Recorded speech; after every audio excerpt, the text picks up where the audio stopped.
Hey, welcome to our news episode number 231. The late night edition. Yeah. Special hours When you got today. stuff to do during the day. Yeah. So how was your day? Not bad. It was a weird day not doing the podcast in the morning, so I kind of changed up my routine a little bit. Yeah. So, but it's more of a rest day for me. Just did a few things around here. Yeah, we had a home inspection today, so we had to go out and do that this afternoon or / morning. So that's why I was unavailable. But so getting some work done. I'll talk a little bit more about that when I get to the ad read. But overall, Nice. a good day. I am jazzed up over that Ahsoka episode. Oh, that was fantastic. Yeah. Is there enough time we could talk about it tonight? Yeah, I think so. It's been all over the internet. So 24 hours. It's been 24 hours. Yeah. So maybe we'll talk about that, but that was excellent. That was a really good episode. I haven't read anybody's review on that, but I'm sure there's people going to be complaining about it because it's not what they thought it would be. So far, I am seeing a lot of praise for it. Yeah, a lot of praise, especially if you were a animated Clone Wars or Rebels series fan. Everyone's loving it. So very well done, Dave Filoni. Thumbs up from the Oddmusings crew. So I'm sure that you could put that as a notch on your belt. We'll send you an Oddmusings plaque to hang on your office wall. We'll send him a no plaque. We got from Oddmusings. The pinnacle of my career was when those guys from Oddmusings gave me the thumbs up. Yeah, at Disneyland. Yes. Yeah. Yeah, good times. But yeah, no, it was great. So let's talk about that a little bit and whatever few things we got going on. Yeah, sounds good. We'll go ahead and just kick us off with ad reads. All right, you want me to? Yep. All right. Oddmusings of real estate. Team Titans of real estate. Why? Because you matter. That's right. Even though we utilize the latest in tools and technology to maximize your home buying and selling experience, we never forget at its core, it's a people business. That's right. That's why Jill and I put your needs first and foremost, and our relationship with you as a priority. As I said earlier today, we were out doing a home inspection. Home inspections are so important to do. I'm putting our phone number in the comments there, 586-232-5144. But home inspections are so important. Like this house, it's immaculate. Everything looks great. And a lot of times people will just waive their home inspection. But even though a house may be in pristine condition and everything's perfect, you still learn a lot about the house. You're coming into a house completely in the dark as to, what's behind the walls, what's in the attic. Is the furnace well maintained?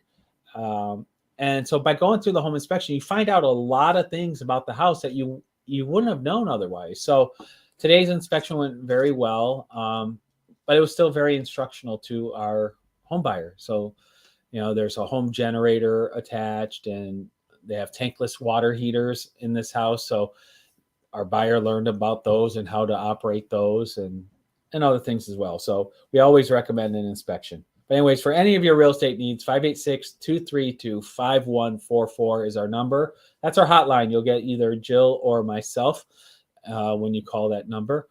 And we look forward to helping you. And if you're not looking to buy or sell, but you know somebody who is, give us a call. We can help them out. Excellent. Yeah, and then we have Loringer Family Chiropractic, located in Belleville, Michigan, and Dexter, Michigan. And let me find my thing there. Here we go.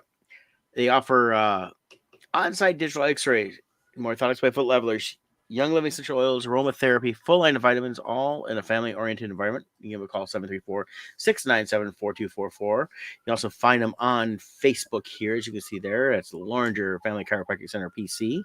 And again, the number here is 734-697-4244.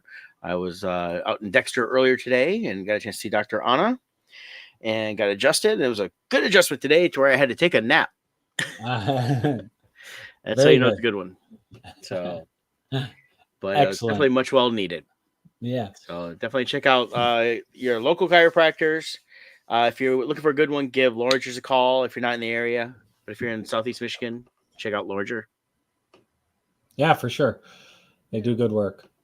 So have you been watching the news at all? Have you seen what's going on in Mexico? Yeah, I saw that. Yeah. These are mummified alien remains being presented to Mexico's Congress. They brought the bodies out. Uh, what are your thoughts on this?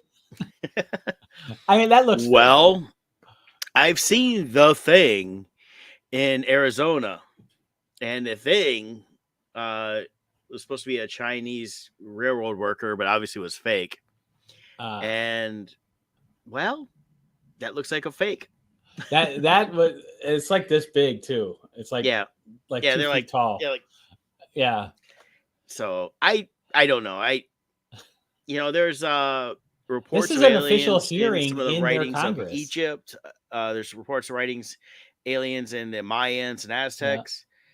I don't know how much it's aliens versus just storytelling. Right. Yeah, I mean, So, who knows if this is to me that looks fake.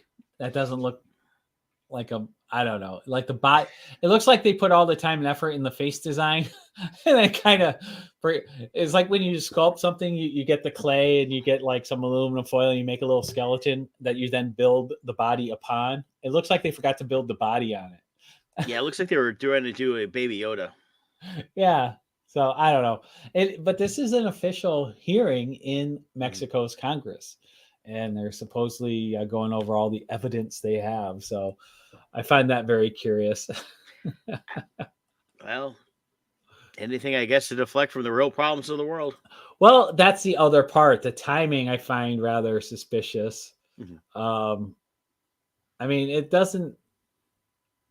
I mean, the way human mummified remains go, this looks more like a stone statue or something.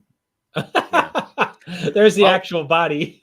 yeah, that's from was it Men in Men Black? in Black. Yeah, Yeah, that is what they look like there. You yeah. got ET. So, aliens. We got the aliens guy. Oh, yeah. Where's he been? I don't know. He I should never be watched the show. everywhere right now. Yeah, I don't He watch the should be show. on every major outlet though, talking. Well, does anybody watch his show anymore? Yeah, I don't even know what show he's on. Well, he was on like Alien something or other where they try to prove there's really aliens or something. Right. So I don't know. Yeah.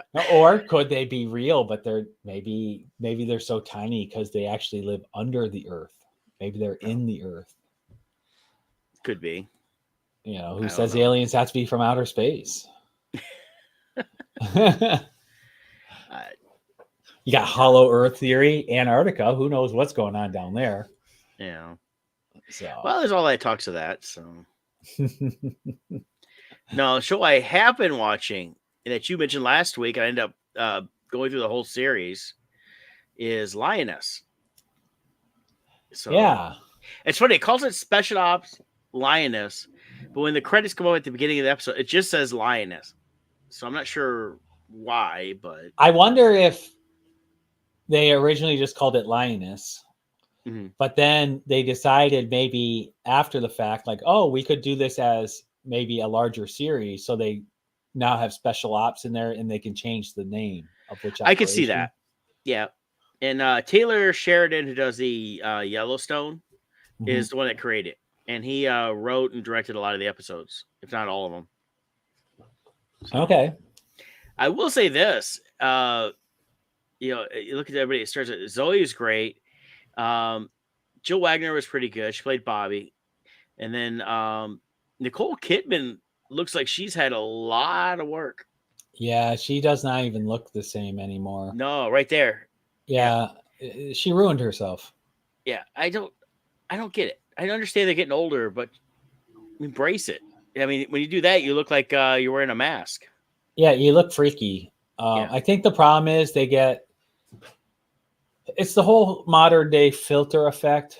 They've been living with filters for a lot longer. You know, they Photoshop, airbrushing, all these different techniques to make them look a certain way. I think they look in the mirror, see themselves aging, and they keep going back trying to get themselves to look like their old selves. And the reality is, if you're going to do any kind of touch ups to yourself, you can knock off 5 years and look good. Yeah. But when you try to knock off 20 years, it looks fake. You Yeah. know, once you start putting actual implants in and changing structure, you're ruining yourself. You Yeah. know. Well, back to the show. It was released weekly, starting back in July. So now all the episodes are available. It's 8 episodes. I thought it was a good story. I agree with the rating on there of 7.7. I give it about 7.5 to an 8. There's a whole side story with Zoe Sultana's family. They could have cut that out entirely and just stuck more to the facts of the mission.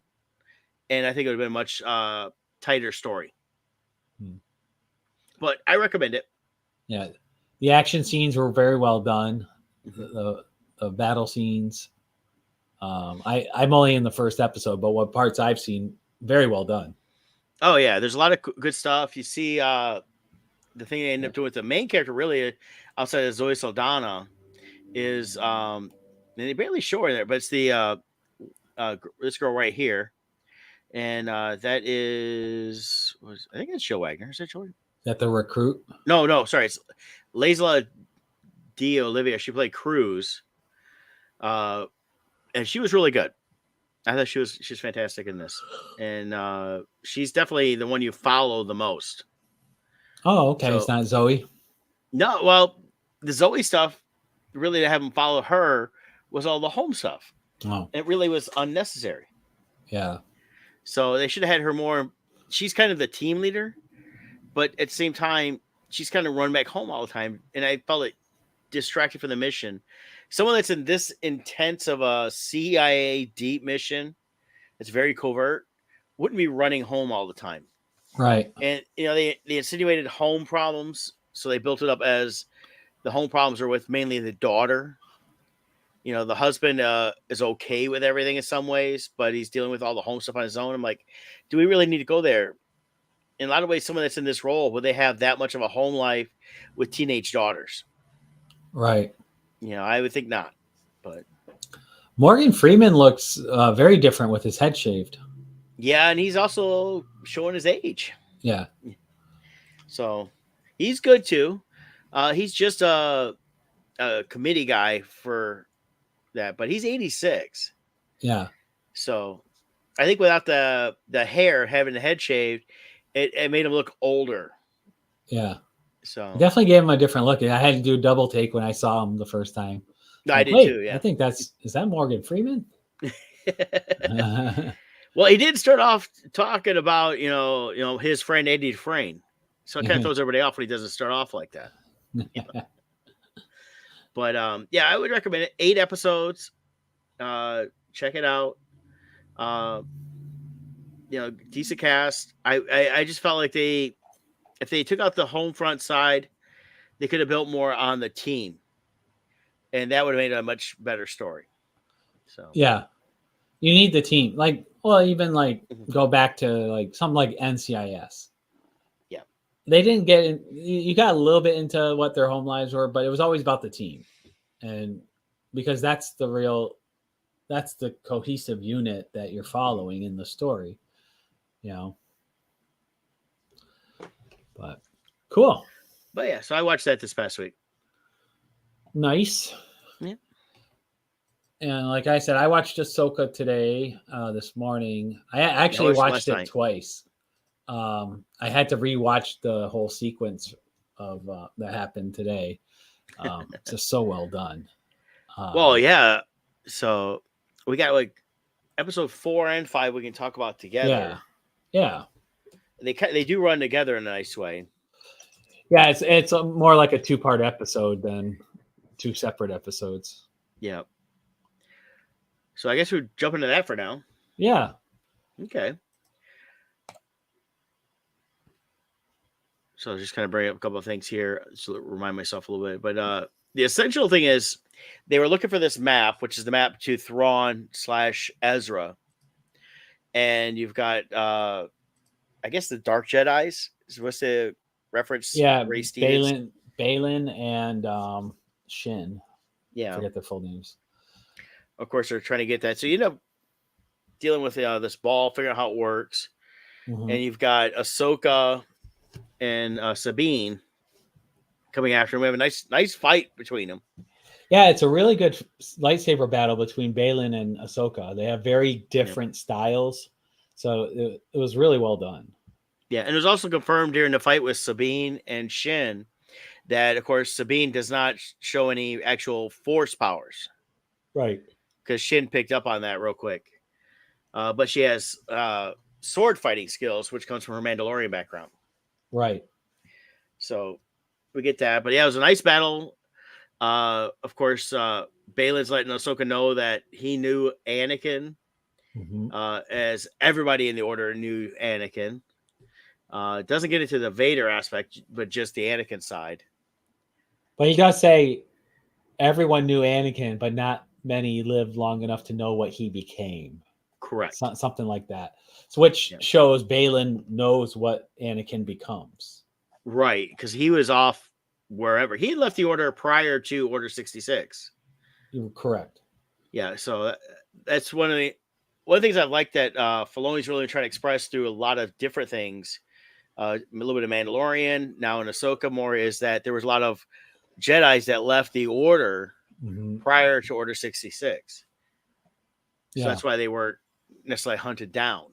Although, there's different things we're seeing where the Emperor is ordering uh, the hunt of all the younglings, stuff like that, from Vader and that. So, Yeah, so we get that, and then they're building this giant hyperspace ring. That's kind of a throwback to the prequel series, the yep. movies, where you had the hyperlink um, jump thing that the Jedi starship would dock into, and then that would take it into hyperspace.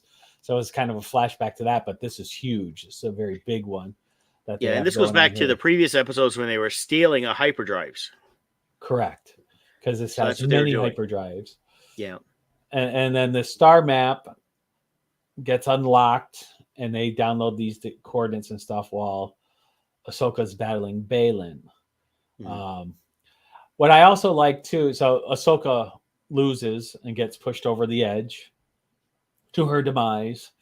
Um, but then you have the classic like Sith type temptation, the dark side temptation. Sabine is told to destroy the map so they can't go, but Balin very smartly is like, and realizes her friend Ezra is part of this, and he doesn't force her to make the choice. He wants her to come willingly. So Sabine ends up going along with them and lets them have the map. Yep. Well, and that's the thing is, and then they finish up the upload, and then he destroys it. Mm-hmm. So of course nobody can follow him Yeah. because now they've got the coordinates they need.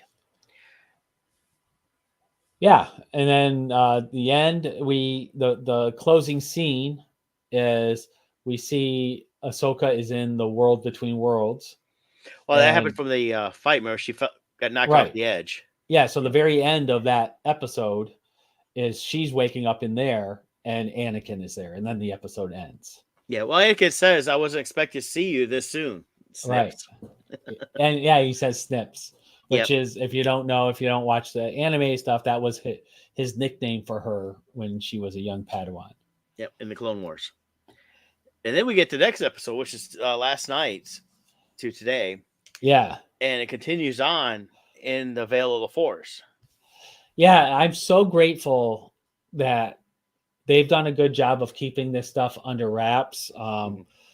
And through the Veil of the Force, the world between worlds, they're going through different time frames of Anakin and Ahsoka's life, and they brought in young Ahsoka. And I'm so Yes. glad this was kept a secret, because it was so nice to see her live action but young. And here's the actress who's playing her. This is the kind of thing where too much information gets out on things early, and you see who the real life person is playing a certain character, and you don't see them in the role, Yep. and people start forming their own ideas of what this will turn into. So the fact that this was completely unknown, we got to judge her performance just solely as young Ahsoka, instead of let's see what she formerly did, and what, nobody had any idea this was coming. And I So like that. That's where I've said for years that DC's been really screwing everything up by saying, "Hey, look for all these cameos," and we don't want to know that ahead Let of it be time. a I like being surprise. surprised. Yeah, Yeah, and it but was. I did not expect to see young Ahsoka. I expected to be just Rosario through the whole thing. yeah, and it was so perfectly done. I mean, she was amazing with her lightsaber skills too. Yes. So the lightsaber battles were great. The interaction between her and Anakin, we got to see Clone Wars Anakin also, which was really nice. Mhm. Um, he had the Jedi Clone Wars battle armor on. We got to see Anakin in all his phases Yeah. with the short hair. We saw him with the Clone Wars, a little bit longer hair. We saw him as the return, uh, uh, Re- Revenge of the Jedi hair. Yep. We saw him as a Sith. He went through all the phases. Well, he had the eyes.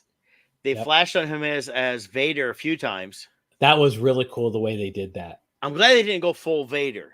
I like the Yeah. fact that they kept him Anakin, but it was flashing on and off him because it still showed that in the Veil of the Force who he really was, which is Anakin. Yes. That was cool. Would have been cool if we got Luke in there too. Luke show up, have a father son I reunion. I think it's good enough with just Anakin for now because it really had Yeah. nothing to do with Luke so much. Because Luke No, and I know. Ahsoka, their interaction is more implied because of the Mandalorian. Right. They're starting up the Jedi Academy together or Yeah, something. Let me pull up pictures of the. Let's see. Ahsoka episode 5. See if here's okay, sorry, my phone kicked me out of the studio, so my oh sound went away. yeah, no problem.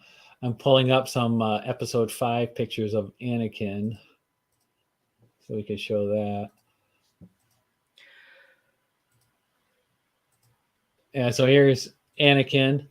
Um, love seeing Hayden as Anakin again, especially once it really got into it. When it got into the lightsaber battle part, it felt like episode 3 Anakin. Like he had the choreography really well done with the lightsaber. Yeah, he did the flips and everything too. So Yeah, here they are. And they recreated some of the poses from the animated series of them standing side by side. So, and yeah, it I was like cool too. that. They were really Filoni's trying to capture that aspect he had created in the Clone Wars and Yeah. even a little bit of Rebels. And I like that even Ahsoka, as she went through her age progression, they put her with the different outfits, the different lightsabers she had. Even her Leiku was longer when in here than it was in the earlier one because as she aged, it got a little longer. So there was a Well, they lot even of had like attention. the headdress, the beads that go around the back. They Yep. had that, which was her younger self, and then she Yep. got older, switched to just the bar up here. Yep. So it was they showed all the costume changes that Filoni did in the uh, Clone Wars series. Yeah, he made sure to make it all live action to lock Yep. it into canon. There's Sith Anakin. Now I did notice with the clone troopers. Now we heard Tamara Morrison's voice, Yes. but a lot of them running. I wonder if he got 501st guys again because a couple of them were a little bit bigger. Well, in real life, in the first movie, Episode 1, there was not a single clone outfit ever made. 100% of the clone fights were CGI. Yeah. So they never produced clone armor. Now the 501st figured out how to produce it in real life and did it. So yeah, it's curious. Like, did they bring in 501st again to play those roles, or did they make the armor for the episode? Well, that's what I was wondering. I think it'd been great if they brought in 501st again because the 501st do more screen accurate than some of the other stuff. Yeah, they do more screen accurate than George Lucas himself. Yeah. It's funny when you watch, especially now because we have 80-inch TVs and stuff. You go back and watch the first Star Wars movie, Episode 4, and with the big screen and the high definition, you can see like duct tape holding the armor together in places, things like that, and armor is all misplaced or falling off. It's all broken. Well, I think it's a Yeah. good nod to the 501st costumers that a lot of them have been around since the late 90s, early 2000s. That was pre HD TV. and Yeah. they were going off of old photos, VHS, Yeah. maybe a DVD down the road, but most of it was old VHS stuff, just Yeah. to create the armor and create a screen accurate representation. Right. And they would most times hand sculpt the items and then make molds out of them and then make vacuum formed molds that they could, make the parts out of. So a Yeah. lot of amazing talent involved to do that. Oh yeah. But yeah, it was such a satisfying episode. I Well, liked what when I she like said, was I won't they. fight you. And he's like, I heard that before. Well, it dealt with her issue of not wanting to fight. It dealt with her issue of whether or not she wanted to live or not, really. Because even though she was alive prior to that battle, there's always been this underlying thing of hers that she really want to be around at all. Not that she would ever take her own life or anything, but it was more like if she died, she almost like didn't care. Yeah. And he basically was trying to get her to care again, go back to the old snips that cared. Right. I always wondered too. I was wondering if they were going to explore it in this, and they didn't say it. But Mhm. a part of me wonders: does Ahsoka feel guilty about Anakin's fall to Vader? Because had she not left the Jedi Order and had she stayed, would she have been the grounding principle that kept Anakin on track? Well, You and I'm know? wondering if that's what a lot of this was, because like where it says there on the screen, it says you lack conviction, Yeah. and Anakin as a Jedi slash even Sith he was very straight line and everything. It's he expected everything to be a certain way, and there's no variation. And a lot of it had to do with conviction. I mean, he convicted him. His conviction was fully for the Jedi Order until they went against him, and he joined up with Palpatine and became a Sith. But even then, it was all about faith, conviction. It still was there. It was just Mhm. misguided. Yeah. Right. So I mean that was part of it there, I think. And I Yeah. think a lot of it was bringing back her full conviction of the Jedi Order. So I'll be interested to see. So the way this goes, she says she wants to live, and she chooses not, because I think the Force was testing her here by Yeah. bringing Sith Anakin in front of her and giving her the chance to kill him. And she turns off the lightsaber, and that's when she says, She not only does she choose to live, but she chooses not to kill." Yeah. And she throws the lightsaber away, and then he goes back to non-Sith Anakin, and he says, "Well, maybe there is hope for you yet." And then she returns back to the real world.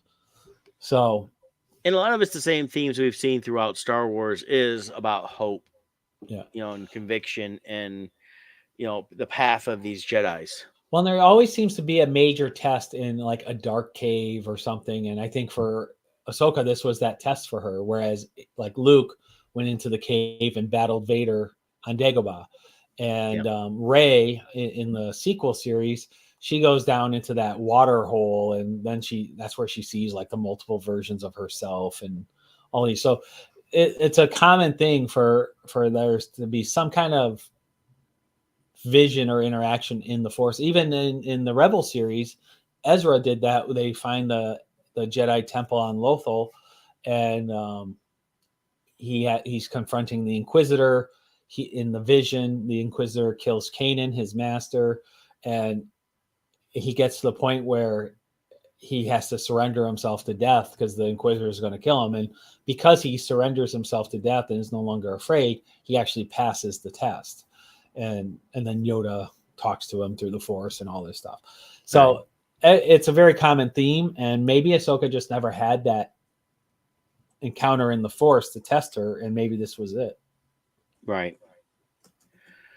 And of course, we did get one more confirmation in this as a good confirmation that Jason, Hera's son, and Caden's son is Mm-hmm. Force sensitive and has Force powers.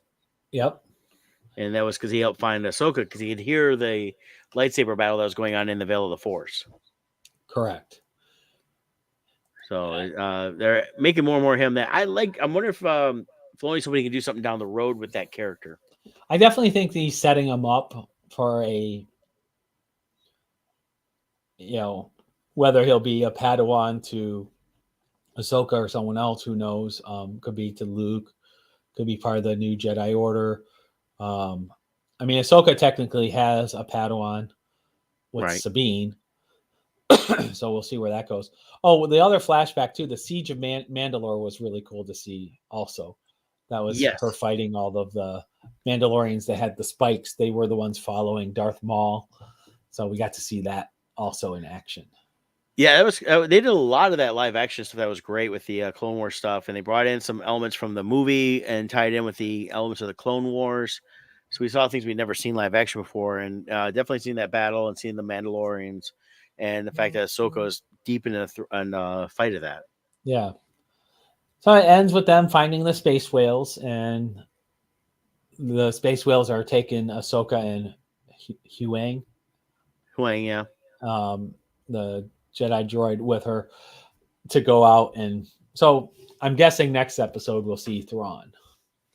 yeah, that's what I'm figuring is they. This was the big Anakin episode, and then now we're getting to the last 3 episodes, which is the bringing in Thrawn. And the way this series is going, I don't see it wrapping up as a series in 8 episodes. I think There's got to that be we may another see a, season. second season. It's got to be. There's too much going on, I feel. Yeah, So we'll see. But I don't know. it's I like definitely everything so very far. I happy like with it. the live action we've seen of all these characters we knew in animation, Mm-hmm. and the storytelling's been really good. And I think it's again we're back into some really great Star Wars storytelling. Yeah. I still want Zeb back, though. We got to get Zeb into the mix. Yeah, we saw him in The Mandalorian. Now we need to see him here. You know who's becoming quite the regular? That Carson. Captain Carson, the Yep. X-wing pilot there. He was just a little cameo spot in the first season of Mandalorian, and he keeps popping up in everything. He's been in. He was in Andor. He was Yep. in all Well, three he must be seasons good. of. Him and Filoni must be like really good friends or something. Yeah, yeah, but he's gotten in pretty good. So he's quite the regular now.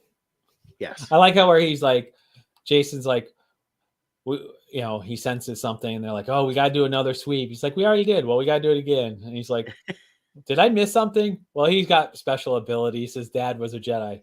Oh, well, all right then. Let's do it then. Like that. Oh, a Jedi. Never mind. Well, and the one thing we're hearing a little more in this we've never heard during the movies is they gotta have to watch their fuel.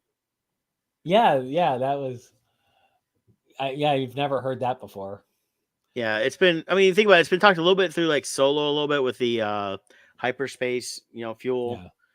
and now this with their regular fuel. So, it's interesting that. So, I think this also supposed to try to indicate how far on the edge of their own galaxy they are. yeah, They're probably at the very edge of it to do this hyperspace jump. So I think that's supposed to kind of be an inference to that also. yeah. I picked up on that. I figured it's kind of more outer rim area. Yeah. Because a lot of the area was not. It's not a Republic covered area very much. They allow the outer rim to kind of just be the outer rim. So, but loving Ahsoka. I can't wait for next week's episode. Looking forward to that. And Yeah, 3 to I'm like, go. wow, 5 episodes in. I'm wanting like another 20 episodes. Yeah. And then after that, what we got? Andor season 2. I know that's coming. Yeah, that's supposed to be next year sometime. Yeah. I But believe outside it of was should have that, been finished August. Yeah, we gotta wait till August next year. oh boy, That's according to Esquire magazine. that's too Uh, far. so it's 12 episodes long. I think a lot of it was just they filmed everything they need to do, all the special effects basically and everything else. But I think they're also holding off because after Andor, there's nothing Star Wars slated at this time that's officially in works.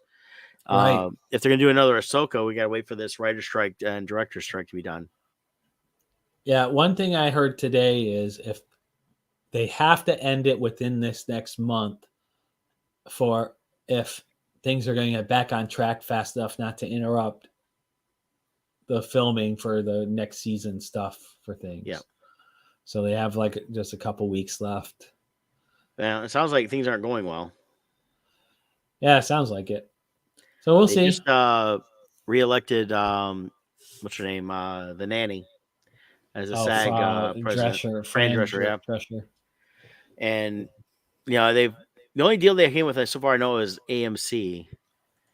So, and So it's, did AMC agree to the terms? Is that how AMC got the exemption? yeah, they went to SAG and said, well, here's what we'll do on these particular shows. And they gave them what they wanted on those shows. So they could do the Daryl Okay. Dixon stuff and all this other stuff going on. So they get back to filming that. Um, I don't know. It's going to be interesting to see.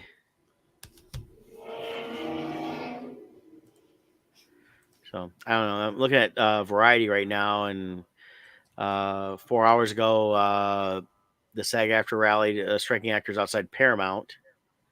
So they went after them this time. They switch up the studios who they go and pick it all the time. So I don't know. We'll see. It's I I don't know. It's one of the things where there's some things I'm like, okay, I can understand you guys want some different concessions that maybe you didn't have before, but when I start hearing these actors are making, 20, 30, $50 million on back end deals they had themselves, you know, why aren't the other people getting that? And they all claim to be going for the everyday working actor, but at the same time they keep talking about wanting big money for themselves.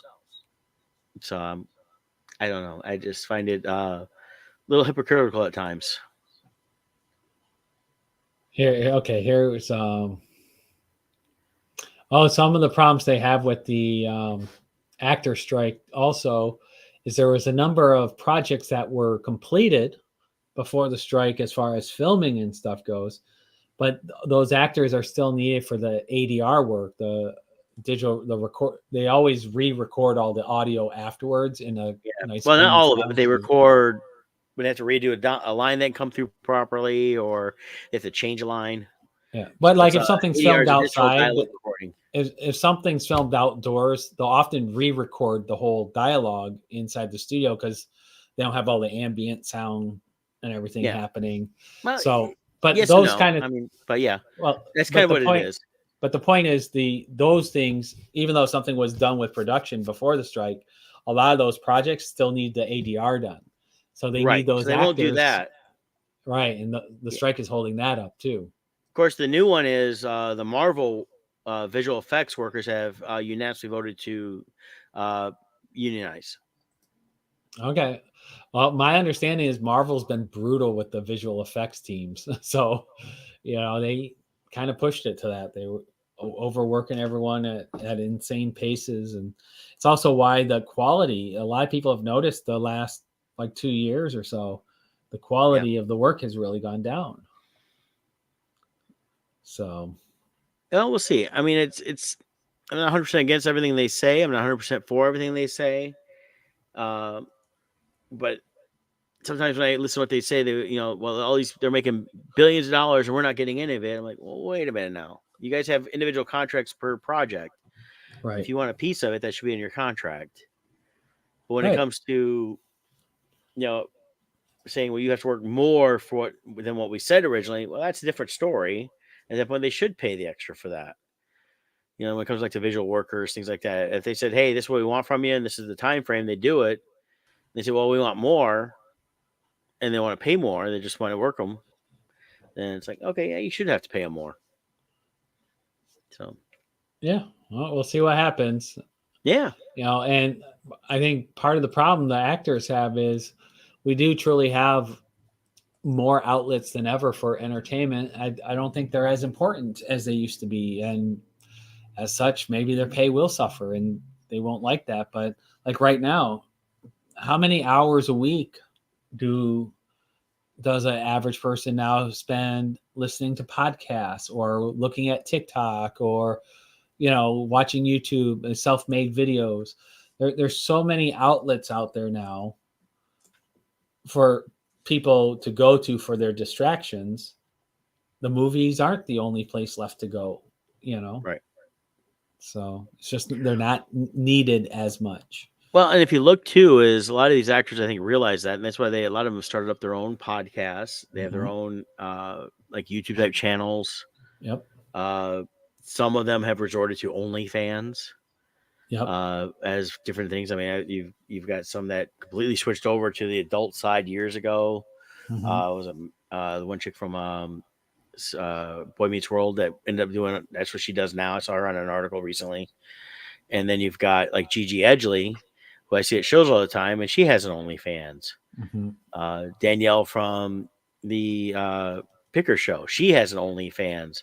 Don't know what they're putting on their OnlyFans, but they're all doing these different things like that Mm-hmm. that don't fall under any rules or guidelines of SAG. And a lot of them doing podcasts. Danielle Harris does a podcast, a horror themed podcast. They talk about a lot of other stuff besides horror, but that's her community now. And A lot of comedians too have their yeah, podcasts going, and yeah, a lot of them they're done that for making good money. years. I mean, you've got Seinfeld did stuff. He did his shows on Netflix, but he also did podcasts. But all the different ones have different podcasts popping up all the time. Bert Kreischer, I think, is one of the biggest ones. He's got a video podcast besides all his stand up, and he's got a couple hundred episodes, and he's mirroring Odd Musings in a number of episodes he has. Yes, but what's brilliant about them, what's nice for them is they have a staff, and so like they shoot their podcasts, and that's one set of content for them. But then they have a crew that will edit it and break it up into like all these little sound bites that they can upload onto their TikTok channels and all these other channels. So then they're getting income through the number of views and all these things too. Yeah, And so they're able to take full advantage of all these different outlets that are out there. And one episode for them, a 2-hour podcast episode, they can turn into a month's worth of content on something like YouTube. So they get a lot of content out there that is in little 30-second to 3-minute segments that are very rewatchable. People watch over and over again because it's something very funny or stupid or silly, yeah. Well, the one I see a lot of pops up online because I follow her, but then also is the Danielle Harris one. But it's also this is besides doing a lot of conventions, she does her podcast, but then they sell merch based on all that stuff. Yep. But I mean, I'm personally not going to drop $155 for a calendar. So, but I'm sure people do, and T-shirts and hats and things like that. So, Who's Danielle Harris?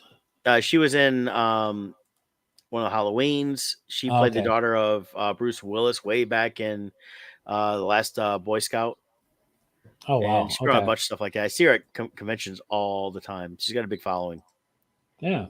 so it's things like that, and it's she's still a working actress. She's doing, she does a lot of small, B movies. They're not the major budget ones, but she's been in some semi major films and here and there. But she's done what a lot of these actors do, whether they're A list, B list, or C list, is they're creating all these separate ways of doing stuff. And I'm seeing a lot more of the A and B listers post about the fact that they're all going to the stage now and doing stage work. Yeah. So Here's the a one lot of them are that still working. I see all the time. This is the one with Bert Kreischer and Tom Segura. Yep. Two Bears, One Cave. It is funny. It's according to this, they're the top comedy podcast in the world. But they just talk about the silly stuff, but it's funny, so funny. Yeah, So I think he's got one with his wife too. yeah, he's got like 3 or 4. Same with Segura. He has a couple. He has one with what's the Korean guy's name? I always see them two pop up too. Yeah. Or not Segura, someone else. It's Segura's not on that one. It's different white guy. Those white guys, they all look the same. That's what I say. What? I'm forgetting his name. I see him all the time. Anyway, but they're funny, So Yeah, he's got looking at Bert, he's got his Something's Burning, he's got Bert Cast, a Wife of the Party, that's what he does with his wife. Yeah, Open Tab. So he's got a bunch of them. yeah. But yeah, he's all over the place. And he did that show for a while on Netflix. And he's not tied into like the actor strike doesn't affect him on podcasts. No, they can do all they want. Right. So they can keep pouring out content, keep making money, and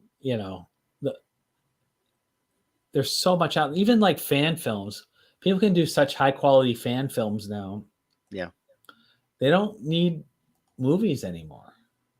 I love them. I grew up with them though. But this younger generation, they don't care as much about it. They're fine with just watching a little 2-inch by 4-inch screen, whereas we want this giant screen. They're fine with just watching it on this. We went from our parents and grandparents watching a little small TV screen, Right. thus wanting the big screen. They're all back to the small screen. Yeah. And they're fine And with I it. see it all the time. I see parents that bring their kids to the stores and they'll have the baby sitting there and they'll have a thing to put in for the baby to sit in so it's comfortable for them, but it holds a phone. There's a thing that you can lock your phone in. So the kid's just watching a video the whole time at Yeah. 6 months, a year and a half. So that's all they're used to. Yeah. And then what happens when you unplug the kid? I They wonder probably that don't know how myself to many times. function in the world. Well, that's the thing. But you're right. There is a lot of content out there, and it's not all about just the streaming TV/movies. It is like the TikToks, it is the YouTubes, it is the Reels, it's the everyday people that put out tons and tons of content. I mean, you can hop on Instagram, hit the Reels, and you can go through that, and there's every single one is just a everyday person. Right. Very few celebrities, and then when you get to the celebrities, like, oh, so and so did something. So they're competing with everyday people who are monetizing all the Instagrams and TikToks. Right. So, but I personally, I think it'd be a shame to see the film industry really disappear. I agree. Um, There's a film is important. I think film though, I think they got a little too self-important on themselves, and maybe this will be a humbling process. But I don't think film will go away. I think they will have to evolve the contract. So I think the days of the $20 million film star may be going away. yes, Um, I, and I've always felt with film and even Major League Sports, uh, it's too much of giving the money up front. It's like let them earn it on the back end a little bit. I understand you have to give so much money to get that good player on sports. Sometimes you have to do that to get a good actor, but if it's a project that okay, this movie's going to make $1 billion, and it's like we're not going to pay you 20 million, we're going to pay you 5 million, which is still a Mhm. very healthy sum, but then you're going to get a percentage on the back end, and that's all point of you actually promoting the film out Mhm. there, encouraging people to see the film. When these guys make big money, they don't care if somebody sees it because they're not getting much on the back end. They walk away. Yeah. Their Well, contract speaking of they have to which, promote at a certain time, and that's it. well, and because of what they've been doing with streaming and stuff, a lot of sports stars are going to have to take big cuts coming up. That structure, a big part of their contracts come from cable bills. Yeah. You have 100 million subscribers. This is what I was listening to the other day. ESPN used to have about 100 million subscribers that they would get paid through the cable, everybody's cable bill. Well, yeah, they pay a certain amount to have that channel on their cable thing. Right. So 100 million people are subscribing to this, even though out of that, they estimate like 20 million were actual sports fans, but they're still collecting from the other 80 million.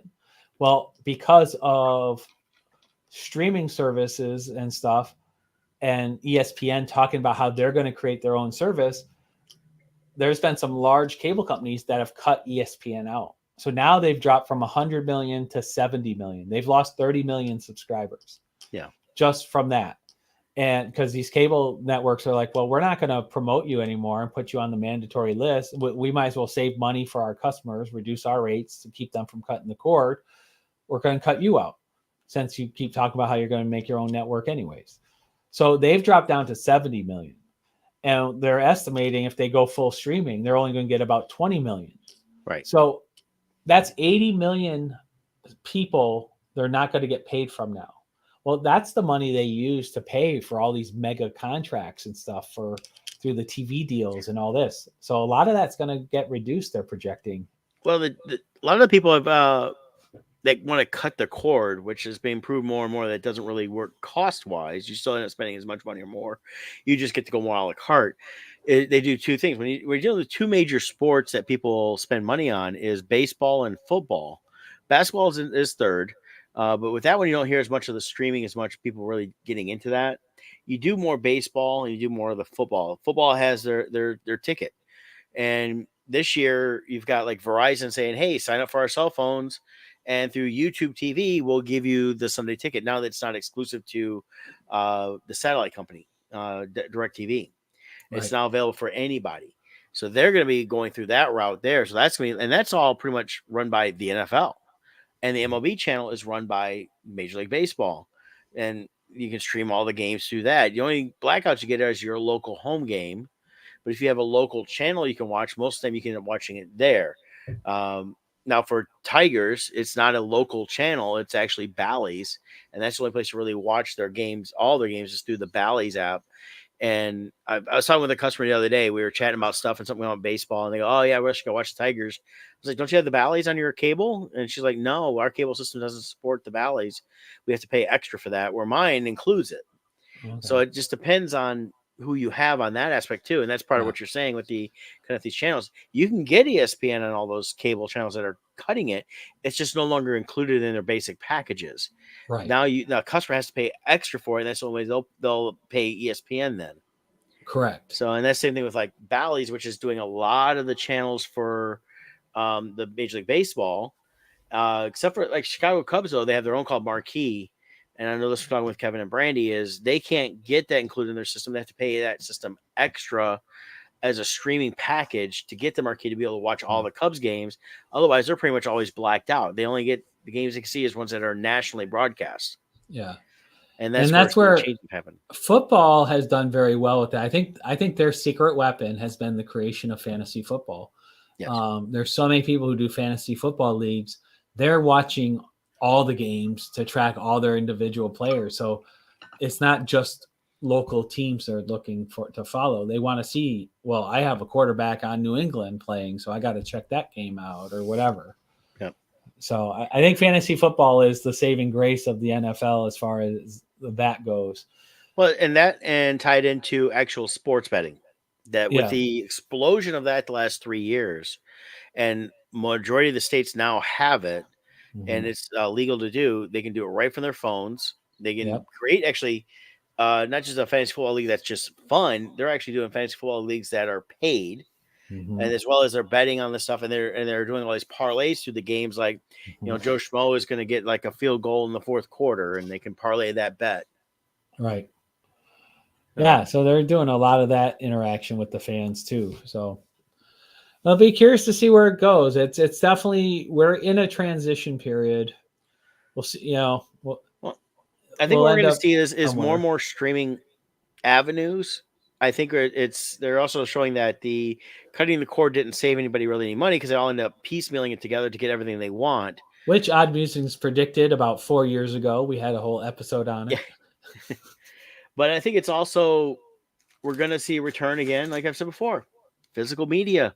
We'll start making a comeback on the movies and TVs, and I think that's evident with the fact with Disney Plus releasing The Mandalorian, all the Marvel series on to Blu-ray and that. The thing they'll be doing is, I think what they're going to hold off is they want people to stream their stuff as much as possible. So it's not going to be like it streams like in January is out like in March on Blu-ray. They're going to wait a couple years in between stuff to release. That's why we don't see the season 3 of The Mandalorian coming out, just season 1 and 2, which have been out for a few years. So now those that us that are fans are like, well, I want to own that. I want to have the physical version of it, so I don't have to always stream it. We're going to go Yeah. buy it. Yeah. And I think, and even the younger people who aren't necessarily into that right now, I think down the road will be more because we're seeing them get into things like the LPs and buying actual vinyl records, and they're Right. understanding the collecting mainly from their parents, and seeing how that goes. But it's also like they like the physical aspect medium, and even with the video games, I'm hearing a few more people here and there complain a little more. They don't mind the streaming stuff, but a lot of stuff is going on these subscriptions where if you don't physically own it and they want to take it off the subscription, you lose it. But they want to make sure they can actually play the games. So that's why a lot of these kids have gone to even some of the retro gaming because it's physical media. Right. So Yep, you can play it whenever you want. but we've talked about that before, and I think we've been right. Well, hey, it's almost 8 o'clock. Yes, it is.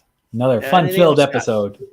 No, it's getting close to my bedtime. I'm getting tired. Oh, he's getting old. I He's getting know. old. No, since my incident, God, it's almost been 4 weeks now. We're at 3.5 weeks. Yeah, I've been really tired at night. you're gonna be tired. Yeah. You went through such a physical trauma.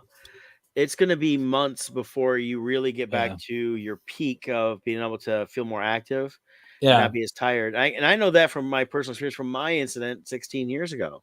Right. And it's a physical drain. The interior and the internal injuries are the worst because those are the ones that take longer to heal. Yeah. And even with you doing so well, I mean, you're way ahead of what a lot of people that went through your incident have in 4 weeks. Right. Um, you're going to be tired for months, and Yeah. eventually you'll start getting out of that as you continue to work out in that. Like lately, it's like 8 o'clock hits and I'm ready for bed. But if I go to bed at 8, I'll be up at like 2 in the morning. So Which the it's like, doctors like when you're in the hospital, so they can probe you. yeah. Maybe that's where the aliens are. They became doctors so they could probe. Yes. But so now it's like from 8 to 9, it's just like staring at the clock, like, please hit 9 o'clock so I can go to bed. So No, I understand that. yeah, so I'm just tired now. But Yeah. I still wake up early. I get up like this morning. I got up about 5:30. 5:30 is my normal time. So that part of my schedule has stayed the same. Yeah. But I used to go to bed like 11 o'clock, 11:30 at night, and get up But at you about need more 5, than the 5:30. 5-6 hours now. You need a good 8-9 hours. Yeah.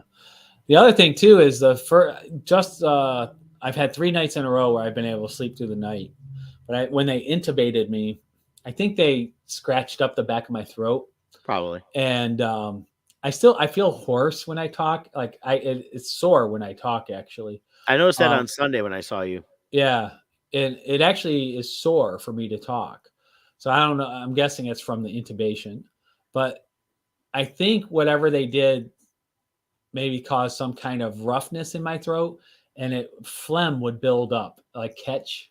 Yeah. And then I would wake up in the middle of the night like coughing, like I would inhale it. So last 3 nights that hasn't happened. So I hope that means it's getting better and healing.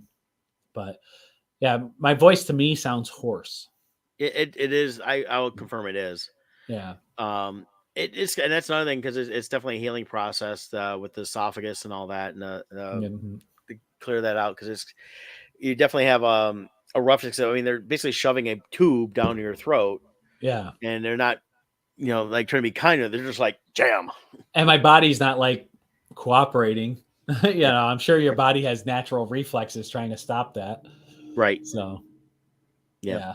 You'll get there. Yeah, I'll get there. I mean, I feel great. Writing up the contracts we've been doing. We've had a lot of deals. We've had multiple contracts this last week.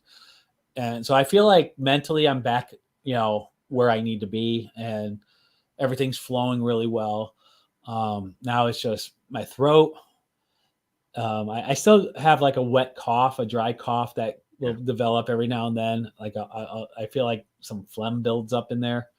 But outside of that and my tiredness, I just get tired. I'll have to take a nap. I took an hour nap this morning or this afternoon, and after doing the inspections. So I do feel that, but I'm just trying to listen to my body. And it's like, well, if I need it, I need it. Yeah, don't push yourself on this stuff. Definitely take a rest when you need it. Nothing wrong with a little bit of a nap, especially now as you're healing. It's all a healing process. Yeah, for sure. So cool. That's my world. Well, hey, next week, Wednesday, I will be traveling at the time of the show. So if Scott's going to be on, he'll let you all know. Yeah, I'll probably pop on for a little bit and just give updates and stuff. At least a half hour, I'll pop on and talk. Yeah, and then I'll be traveling to Salt Lake City. So if you're out that way, come out to the FanX Salt Lake City Comic-Con. Yeah, Brett's debut. So if you're out in that area, you haven't bought his stuff before. Yeah. So I'll be new out there, and then I'll be back the following week, and then it should be on every Wednesday for a while after that. And then based on our schedules of things that happen like this, sometimes we may do some evening ones. These don't work too bad. Yeah. So they work well when we do our Kickstarters. Yeah, definitely. So we'll be talking about a new Kickstarter here pretty soon. Yep. I'm working on that. It's actually on in the background back there. I'm working on colors for the book, so it's moving along nice. Pretty soon I'm going to start setting up the Kickstarter page so I can have a preview page go up for people to start following. So excellent. That's my to-do. All right, man. Hey, we'll see you all next time. Take care. Bye.